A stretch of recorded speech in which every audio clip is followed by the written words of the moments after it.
1절에서 18절 말씀입니다. 이 시간에는 우리 7절에서 15절까지 우리 한 부분 읽겠습니다. 4장 7절. 우리가 이 보배를 질그릇에 가졌으니 이런 심히 큰 능력은 하나님께 있고 우리에게 있지 아니함을 알게 하려 함이라.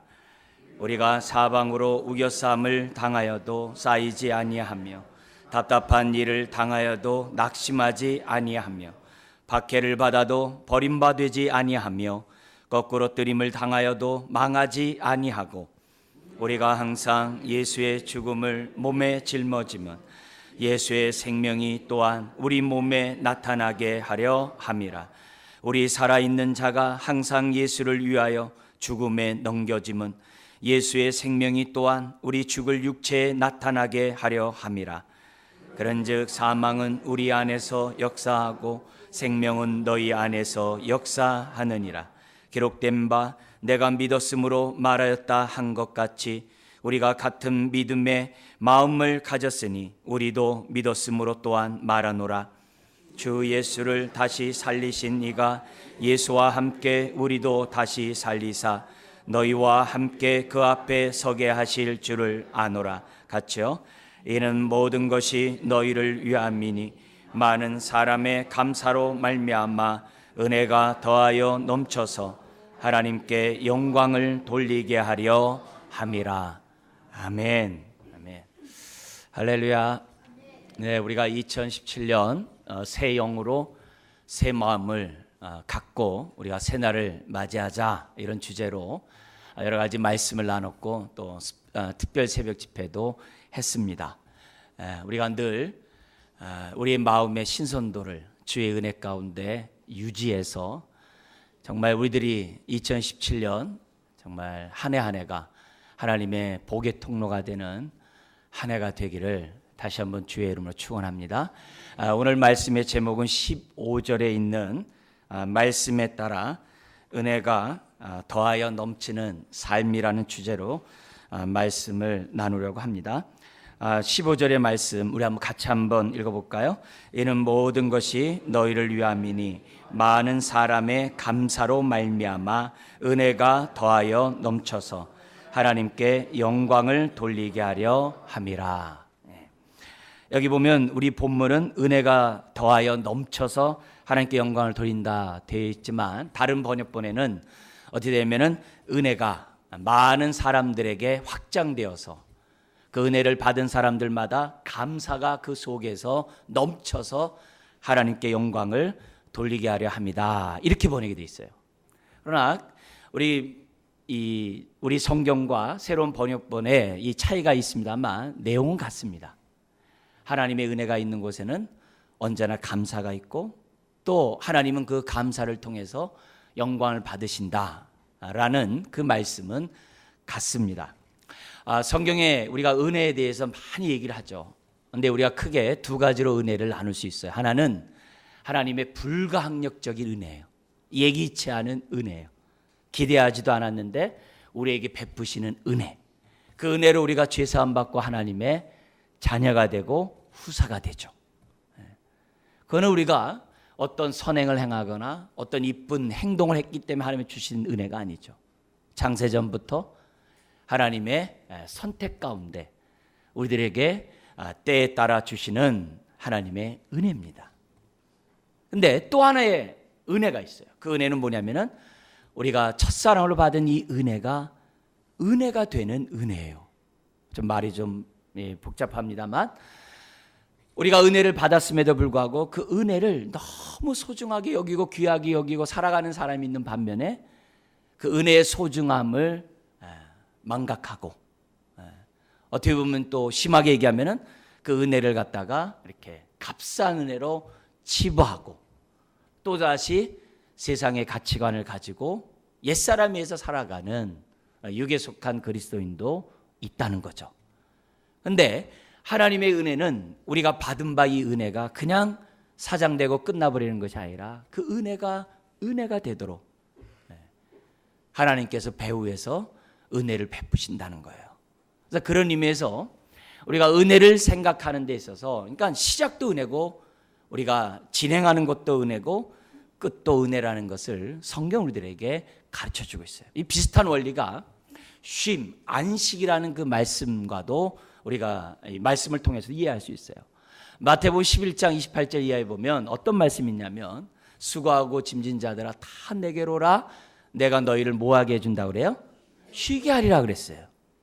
그래서 우리가 예수님 앞에 나아가면 쉼을 얻어요. 내가 어떤 행동을 하는 것을 통해서가 아니라 그냥 주님의 품에 안기면 주님 앞에 나가면 쉼을 얻습니다. 근데 주님은 그 말씀과 함께 무슨 얘기하냐면 나의 멍에를 메고 나를 따라오라는 거예요. 그러면 쉼을 얻겠다고 그래요. 또 다른 쉼이 있어요.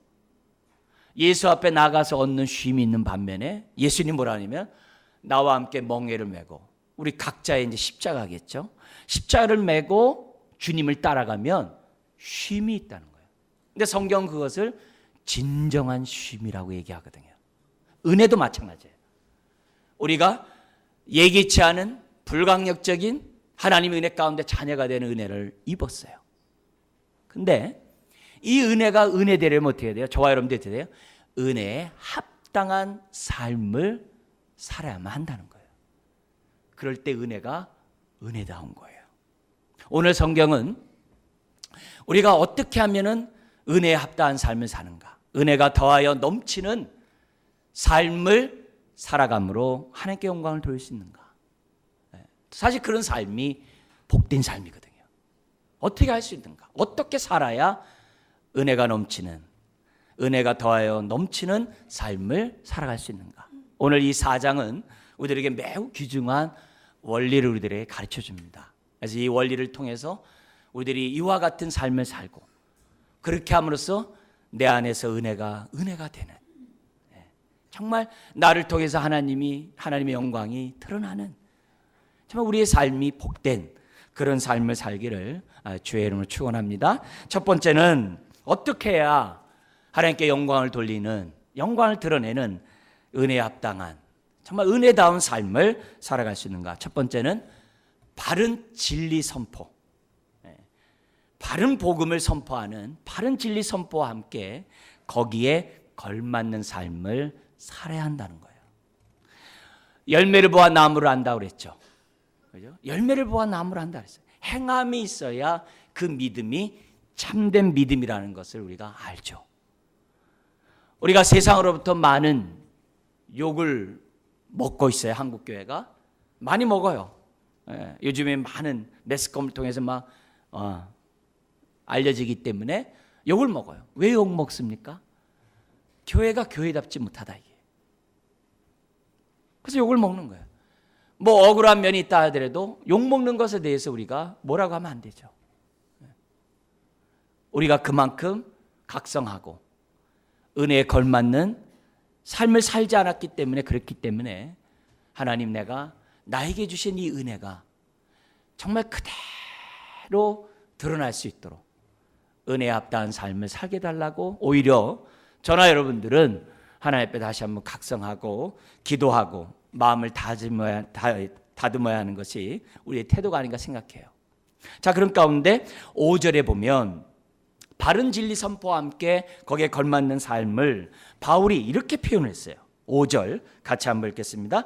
우리는 우리를 전파하는 것이 아니라 오직 그리스도 예수의 주 되신 것과 또 예수를 위하여 우리가 너희의 종된 것을 전파함이라. 바울은 우리를 전파하는 게 아니래요. 이 말은 뭐냐면 우리를 자랑하고 우리를 드러내고 내가 했네, 그게 아니라는 거예요. 내가 전하는 것은 오직 그리스도 예수가 뭐 되는 거예요? 주 되신 거. 그분만이 주님이라는 것을 자기는 전한다는 거예요. 그래서 동시에 예수의 주 되심만 전하는 게 아니라 뭐 또한 전한다고 그래요? 우리가 너희의 종된 것을 전파한다. 종됨을 전파한다라고 바울은 고린도 교회에게 말씀하고 있어요. 바울이 이 5절에 이런 삶을 살기 위해서 얼마나 정말 헌신하고 노력했는지 우리 4장 1절 이하에서 보면 우리가 어느 정도 할 수 있어요. 1절에 보면 바울은 나에게 맡겨진 이 사도의 직분이, 복음을 전하는 이 직분이 너무 소중해서 정말 최선을 다해서 이 직분을 수행하고 싶었어요. 어떤 환경에서도 1절에 보면은 거기 보면 낙심할 수 있는 상황이 자기에게 벌어진다 할지라도 자기는 이 직분을 수행하고 싶었어요. 바울에게 있어서 낙심하는 상황을 고린도 후서 1장부터 13장까지 가득 들어있어요. 낙심되는 상황. 1장 같은 데서는 너무나도 고난을 당하고 고통을 당해서 살 소망에 끊을 정도라 그랬어요. 저 뒤에 10장에서부터 13장까지 가면은 헐벗고 굶주리고 매 맞고 도망가고 막 광주리 타고 야방도주하고 돌에 맞아가지고 죽었는데 쓰레기통에 버렸는데 살아나고 40대에서 한 대 감하는 그 태형을 몇 번이나 맞고, 어떻게 하나님 믿는 사람이 저렇게 힘들까, 어려울까, 고통스러울까, 그런 상황들을 다 당해요. 그러나 바울은 그런 가운데서도 뭐하지 아니하고 낙심하지 아니하고 자기가 맡은 이 사명을 감당하고자 했다는 거예요. 그리고 말로만 복음을 전하는 게 아니라 2절에 보면은 숨은 부끄러움 일을 자기는 만들지 않았다는 거예요. 숨은 부끄러운 일을 하지 않았대요. 거기 보면. 그리고 말씀을 전할 때도 이것저것 전하거나 또 삶이 뒷받쳐 주지 못해가지고서 사람들을 이렇게 막 이상하다 헷갈리게 하는 혼잡되게 말씀을 전한 적이 없대요. 그러니까 얼마나 바른 진리 속에 그가 선포했는지를 우리에게 보여줘요. 그리고 자기가 전한 이 복음에 대해서 강한 확신을 갖고 있다는 것을 3, 4절에 얘기를 해요. 내가 만약에 복음을 전하는데 사람들이 받아들이지 않는다고 한다면 그 사람은 사단이 그의 마음을 혼미케 해서 복음을 받아들이지 않은 것이지, 내가 전하는 이 복음만큼은 확실하다. 그 담대함을 3절 4절을 통해서 설명을 해요. 이랬던 바울이기 때문에 그는 복음을 전하더라도 누구만 자랑해요? 예수님만을. 자기만을 자랑하는 게 아니라 주님만을 자랑했노라고 얘기를 해요. 여러분, 이거는 쉬운 일이 아니에요. 왜 그럴까요? 우리의 본성은, 우리 옛사람은 자랑하기를 좋아하거든요. 저는 자랑하는 거 좋아하지 않는데요. 그럼 반대로 하면 돼요. 인정받기를 좋아하거든요. 인정받기를 좋아하거든요. 그래서 주의 일을 하면서도 사람들이 나를 인정해 주지 않으면 주의 일을 하고 싶지가 않아요. 이게 신바람이 안 나요. 주님을 위해 열심히 살아도 남의 눈을 의식하면서 살아요. 왜요? 나를 드러내고 싶거든요. 근데 바울은 그러지 않았다 이게. 사람의 심지어 뭐예요? 평가에 대해서 그는 작은 일로 여길 정도로 오히려 하나님이 나를 어떻게 보느냐가 중요하다라고 생각하면서 사역했던 사람이 바울이었어요. 그래서 바울은 고린도 후서 그가 개척하고 목회했던 그 교회를 향해 분명히 얘기해요. 나는 나를 전파하지 않았다. 나를 오직 예수 그리스도의 주되심만을 나는 전했다. 그리고 전했다면은 나의 종됨을, 너희를 위한 나의 종됨을 나는 전했을 뿐이다. 바울이 이렇게 했다는 이유는 뭡니까? 은혜를 알았다는 거예요. 내가 어디에서 구원을 받았고 내가 받은 이 복음의 직분이 얼마나 소중한지 바울이 알았기 때문에, 은혜를 깨달았기 때문에 바울은 은혜에 조금이라도 흠이 되는, 은혜에 조금이라도 걸림돌이 되는 행동을 하지 않았다는 것을 우리들에게 가르쳐주고 있어요. 그렇기 때문에 오늘 우리가 세상 살아가면서 주변 사람들이 나를 통해서 하나님을 발견하고 나를 통해서 하나님의 살아계신 복음을 받아들여야 되는데, 저나 여러분들이 바울처럼 예수 그리스도의 주되심과 함께 나의 종됨을 전하지 않으면 내 주변 사람은 나를 통해서 주님을 만날 기회가 없다는 거죠. 아무리 우리가 예수님 믿으세요라고 말해도 내 삶이 종됨의 삶으로 그 사람을 섬기지 않으면 그 사람 내가 전한 진리에 대해서 귀를 닫아버린다는 거예요. 그 말을 오늘 본문에 따라서 우리가 생각해 본다면 저나 여러분들이 은혜다운 삶을 살지 않는다면 바울과 같이 주되심을 전하고 종됨을 전하지 못할 뿐만이 아니라 내 주변 사람들이 나를 통해서 은혜를 받지 못한다는 거예요. 그런 의미에서 오늘 저와 여러분들은 어떻게 돼요?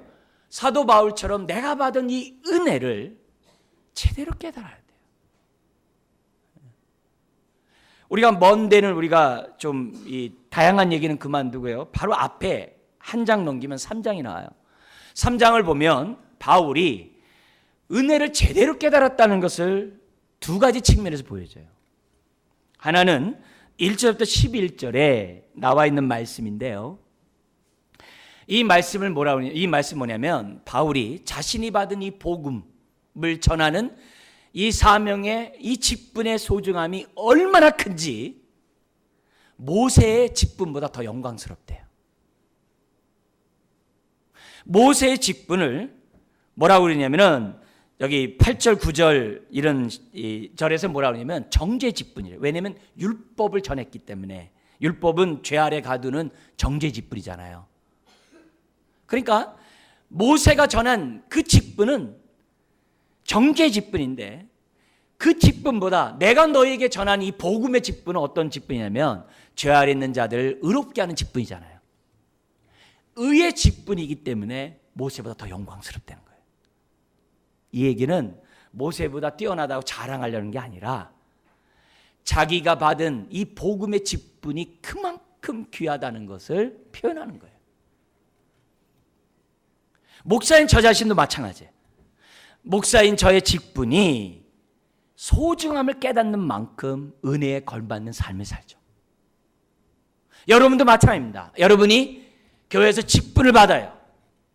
사실 예수를 믿으면 고린도후서 5장 같은 데서는 화목의 직분을 다 받았대요. 복음을 전하는, 예수 믿으세요라고 복음을 전하는 화해의 직분을, 하나님과 화해시키는 그 직분을 다 받았대요. 그러니까 직분을 안 받은 사람 아무도 없다는 얘기죠. 근데 그 직분의 소중함을 우리가 제대로 깨달으려면 은혜를 받아야 돼요. 그리고 은혜를 제대로 깨달아야 그 직분의 소중함을 알고 거기에 걸맞는 삶을 산다는 거죠. 그래야 내 주변 사람들이 내가 전하는 복음을 통해서 마음을 여는 거죠. 바울이 깨달았던 두 번째 은혜가 있는데 그게 12절부터 18절이에요. 이게 뭐냐면 구약의 영광의 주를 뵙기 위해서 모세가 어떻게 돼요? 얼굴을 가렸던 수건을 제끼고 하나님을 뵈요. 근데 백성들을 향해 나올 때는 수건을 가렸어요. 얼굴로 수건을 가렸단 말이에요. 근데 이 얘기를 빗대어서 바울이 하나님의 말씀을 너희들이 대하고 예수 그리스도에 관한 이 복음의 말씀을 들으면 마음을 덮었던 수건이 벗어져야 되는데 오히려 어떻게 이렇게 수건이 덮이느냐. 너희들의 덮였던 이 마음을 제끼지 않으면 예수님이 주라는 것을 발견하지 못할 것이다. 그 얘기를 하면서 뭐라 그러냐면은 바울이 뭐냐면 성령은 자유케 하는 영이니 우리가 성령을 의지하면서 나아가면 우리 마음에 덮었던 수건들이 하나둘 벗겨져서 십자가 앞에 가까이 가면 갈수록 은혜를 그만큼 어떻게 돼요? 체험하게 될 것이고 그 결과 하나님의 형상으로 변하는 은혜를 덧입게 된다는 거예요. 그러니까 이 말은 뭐냐면 날마다 새 마음을 가지면서 날마다 주라는 지 속에 자라간다는 거예요. 속사람이 날마다 새로워지고 날마다 주님을 향해서 이렇게 닮아가고 있다는 것을 바울이 얘기해요. 이게 뭐예요? 바울이 깨달은 은혜예요. 아닌가 다를까 바울은 주님을 만난 다음에 어떻게 돼요? 과거에 자기가 자랑하던 모든 것들을 뭐 갖춰 겼다고 그래요? 다 배설물 갖춰 겼대요. 그래서 주를 아는 지식을 가장 고상하게 생각했대요. 그 모습을 바울은 자기의 삶을 통해서 우리들에게 가르쳐줘요. 여러분, 바울이 어떻게 그리스도의 주되심만을 전하고 자신의 종됨을 전할 수 있었는가? 받은 바 은혜를 제대로 깨닫기 때문에. 나 같은 자에게 이런 직분을 주다니, 나 같은 자에게 주의 영을 허락하셔서 나로 하여금 주를 아는 지식 속에 자라가서 하나님의 형상을 이렇게 회복해가는 영광을 맛보게 하니 너무 감사하다 이게요. 그러니 내가 어찌 나를 자랑하며 어찌 예수님을 드러내면서 나도 은근슬쩍 나도 대접받기를 원하고 인정받기를 원하냐 이게. 그럴 수 없다 이게. 바울은 은혜를 제대로 깨달았기에 주님의 주님 되심과 함께 자신의 종됨을 전파했다. 그러므로 오늘 나의 삶을 한번 가만히 보시고 2017년 새 마음으로 저와 여러분들이 결단해야 됩니다. 하나님, 무조건 은혜를 주시옵소서 그렇게 기도할 게 아니라 은혜가 은혜다운 삶을 살기를 원합니다. 나도 바울처럼 은혜를 잘 깨달아서 내 몸에서 주님의 주님 되심만이 드러나게 하여 주옵소서. 내가 섬김으로 주님이 높임받는 그런 삶을 살게 해 주옵소서. 이런 기도를 할 때 은혜 받는 2017년이 될 줄 믿습니다. 두 번째로, 은혜가 더하는 넘치는 삶이 어떤 삶이냐? 하나님께 영광을 돌리는 은혜가 더하여 넘치는 삶은 다른 게 아니라 예수님처럼 살자는 거예요. 예수님처럼 살자. 작은 예수가 되라는 얘기죠. 안디옥 교회가 핍박 가운데 처음 세워져요. 사도행전을 보면. 근데 그 안디옥 교회 사람들이 얼마나 주님을 따랐는지 사람들이 그리스도인이라는 말을 했어요. 그때 처음 생겼어요. 예수님을 따르는 자들이라는 거죠.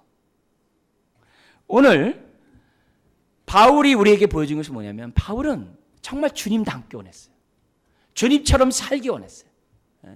왜요? 그 주님 때문에 자기가 살아났거든요.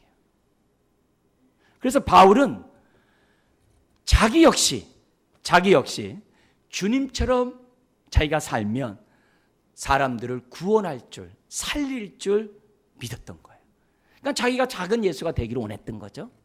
그래서 바울은 뭐라고 얘기하냐면 12절에 이런 얘기합니다. 우리 10절부터 12절까지 한번 읽어볼까요? 우리가 항상 예수의 죽음을 몸에 짊어짐은 예수의 생명이 또한 우리 몸에 나타나게 하려 함이라.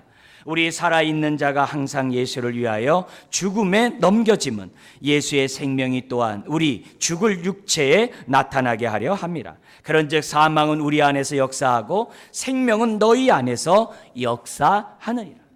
바울 얘기는 이겁니다. 우리의 죄를 위하여 예수님이 죽으셨고 우리의 의를 위하여 예수님이 부활하지 않았냐. 예수님이 죽음으로 우리가 살아나지 않았느냐. 바울이 똑같이 얘기한 거예요. 그러므로 바울이 이렇게 얘기합니다. 12절에 사망은 우리 안에서 역사하고 생명은 어디 안에서요? 너희 안에서 역사하느니라.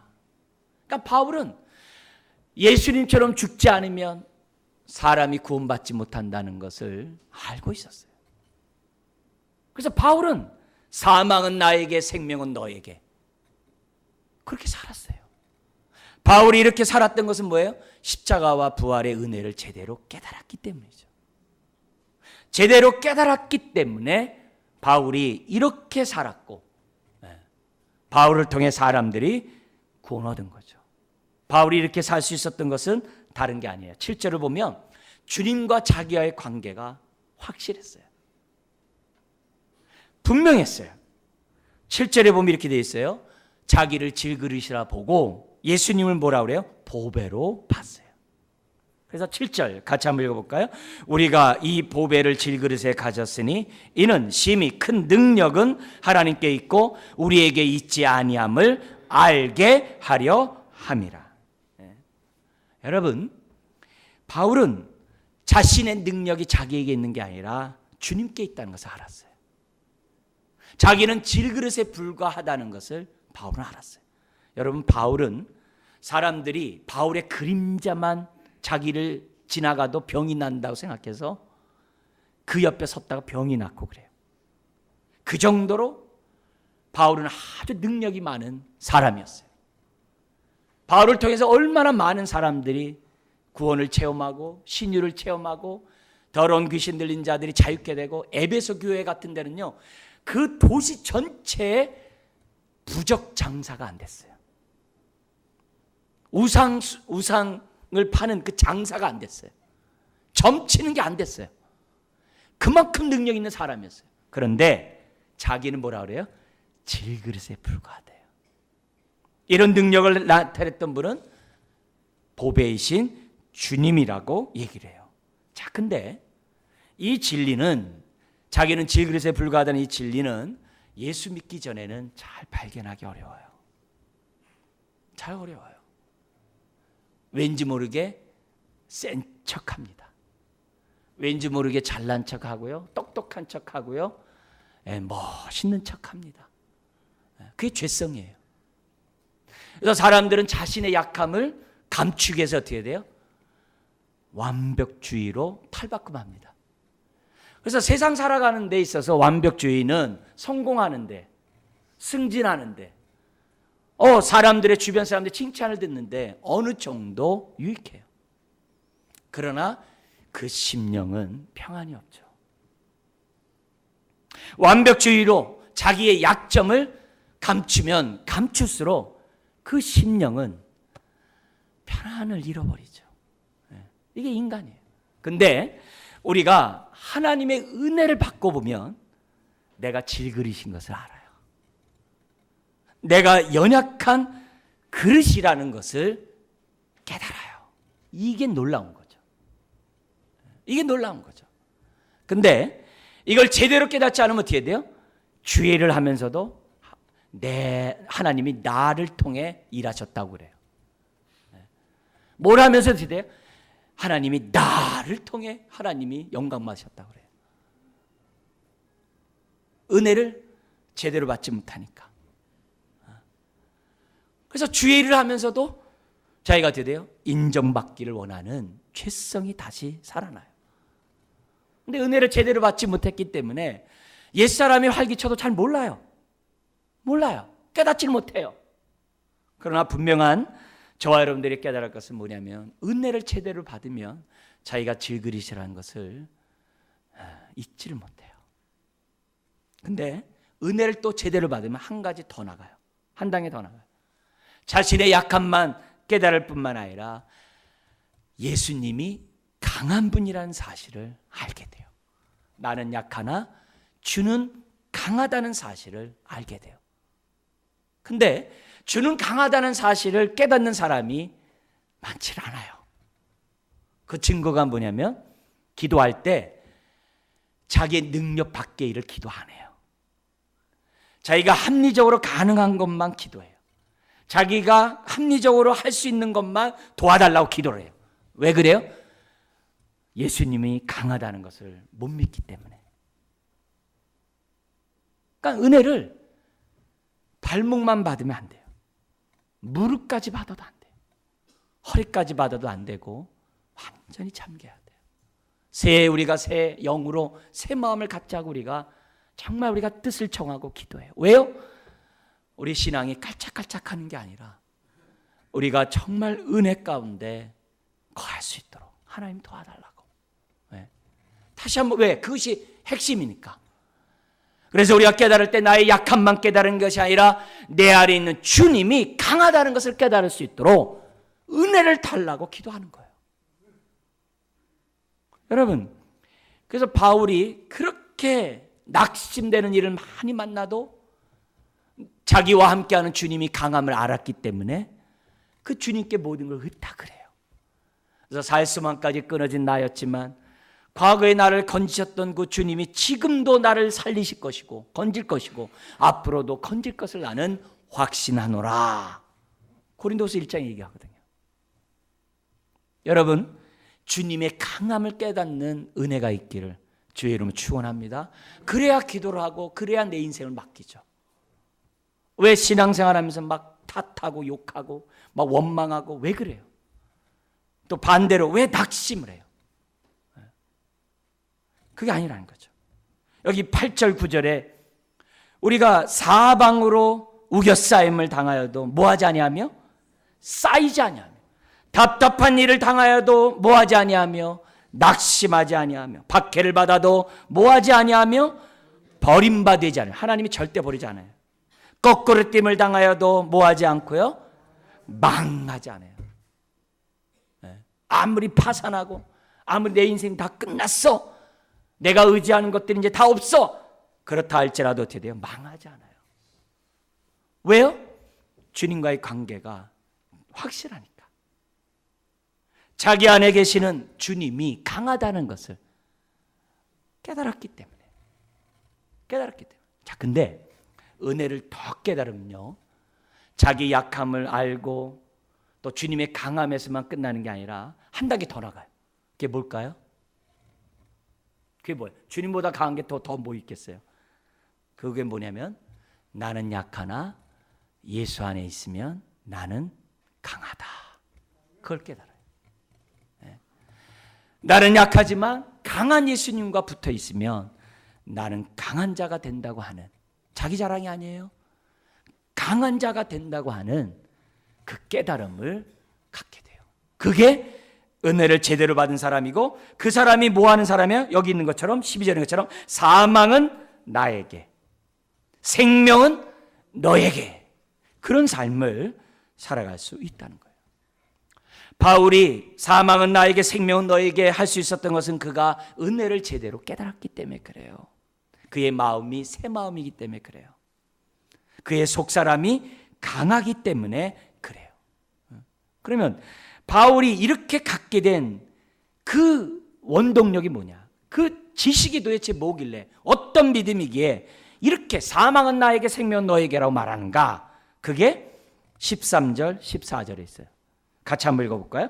기록된 바 내가 믿었으므로 말하였다 한 것 같이 우리가 같은 믿음의 마음을 가졌으니 우리도 믿었으므로 또한 말하노라. 주 예수를 다시 살리신 이가 예수와 함께 우리도 다시 살리사 너희와 함께 그 앞에 서게 하실 줄을 아노라. 바울은 왜 사망은 나에게 생명 너에게느냐? 예수님을 하나님이 다시 살린 걸 알거든요. 부활의 주님을 봤거든요. 은혜를 아는 사람은 바로 이런 것을 믿고 산단 말이에요. 내가 죽으면 하나님이 나를 살릴 것을 믿어요. 내가 죽으면 나를 통해 생명이 드러날 것을 믿어요. 이런 강한 확신이 있으니까 그가 어떻게 돼요? 낙심되는 상황이 있다 하더라도 그 마음이 뭐예요? 흔들리지 않는 거예요. 그 안에 있는 보배가 그를 꽉 잡고 있는 거예요. 꽉 잡고 있는 거예요. 꽉 잡는 것으로 끝나는 게 아니라 16절에서 18절과 같은 확실히 생각이 그 안에 가득 차요. 어떤 생각이냐면 이거예요. 그러므로 우리가 낙심하지 아니하노니. 낙심되는 상황이 많아요. 근데 낙심하지 않대요. 오히려 낙심하는 그런 상황에서 뭐라 그러냐면 우리의 겉사람은 날과 지나 우리의 속사람은 날로 새로워지도다. 자기가 막 핍박을 당하고 환난을 당하고 고통을 당하고 막 그러면 어떻게 돼요? 육체를 의지하지 않고 자기는 하나님을 의지한다는 표현을 이렇게 쓴 거예요. 겉사람은 낡아지나 그로 인하여 나의 속사람은 날로 새로워지도다.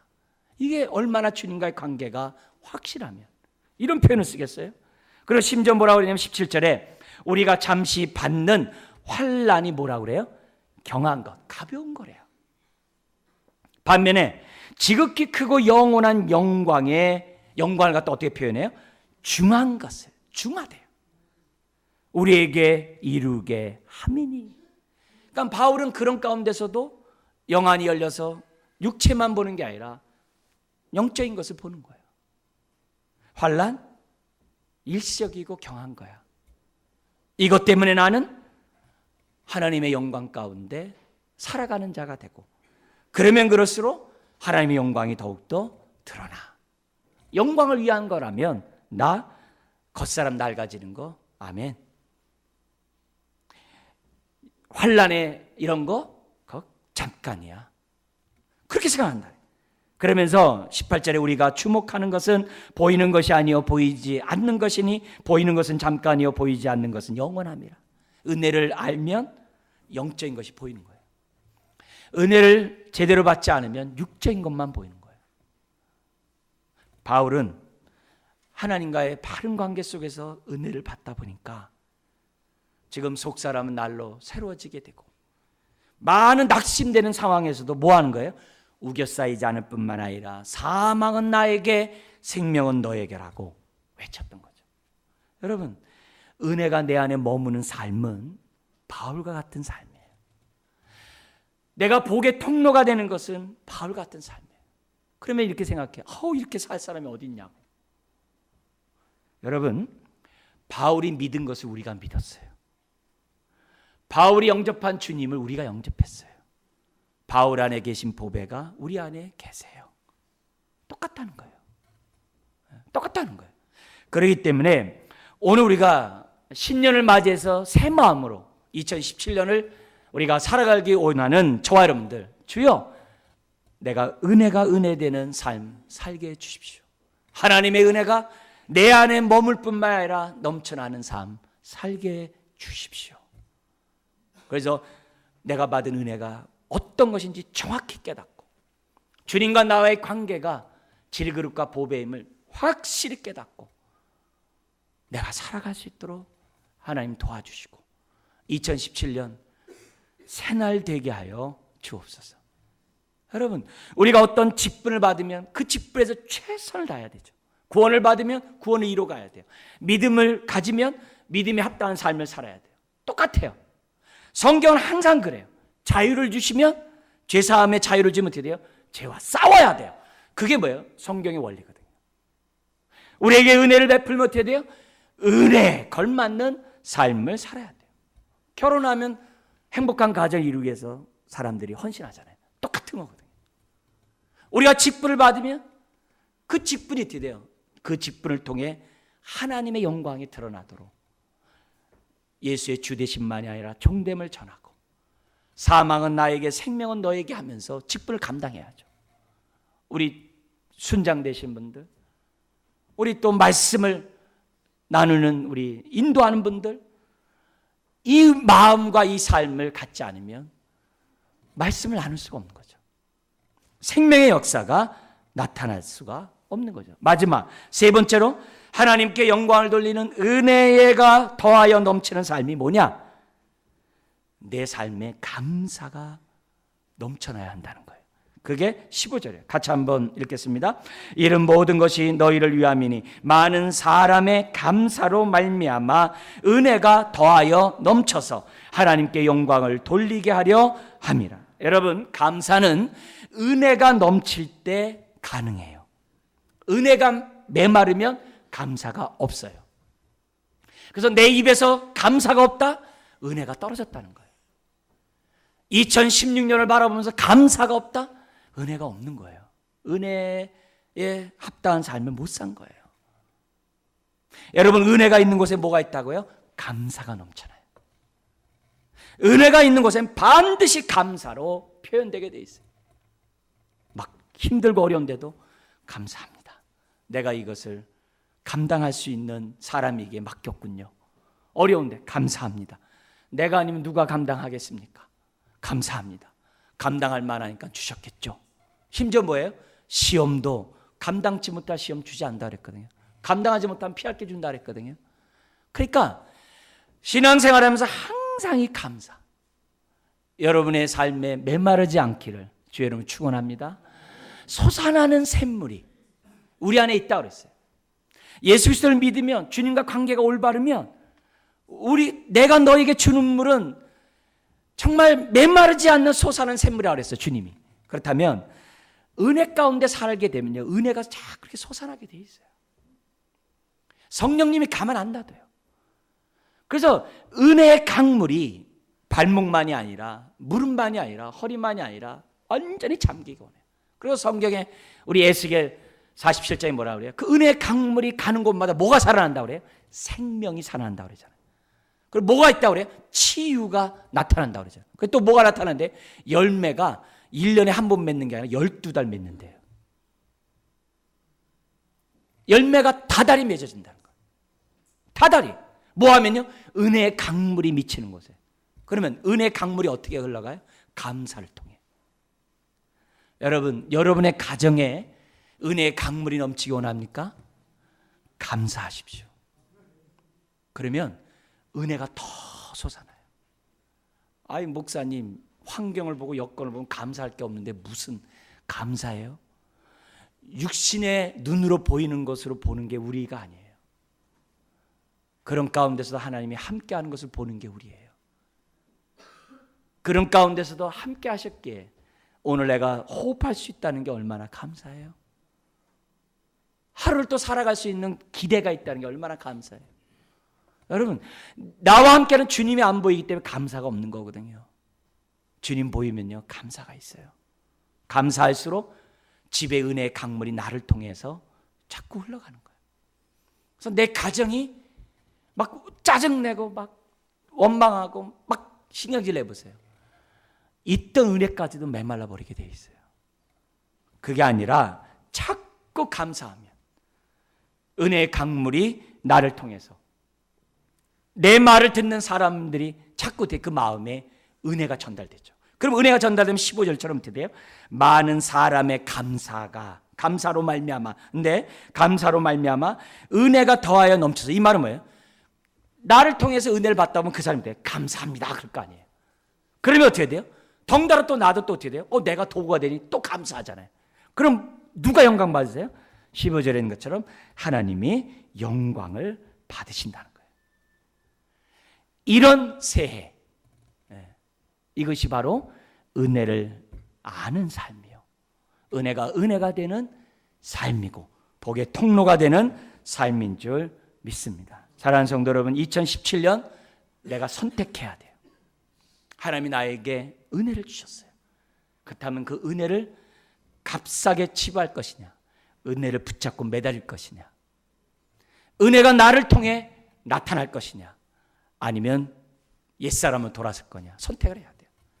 바라기는 우리가 모두가 예수의 주되심만이 아니라 나의 종됨을 전하는 삶을 사시길 주의 이름 축원합니다. 사망은 나에게, 생명은 너에게 삶을 사시기를 주의 이름 축원합니다. 늘 입에서 뭐가 넘쳐나요? 감사가 넘쳐나기를 주의 이름으로 축원합니다. 기도하겠습니다. 하나님 아버지, 새해가 되었습니다. 받은 바 하나님의 은혜를 흘려보내지 않도록 도와주시고 우리를 통해 하나님의 주되심과 생명과 영광이 드러나게 하여 주시옵소서. 믿사오며 예수님의 이름으로 기도드리옵나이다. 아멘.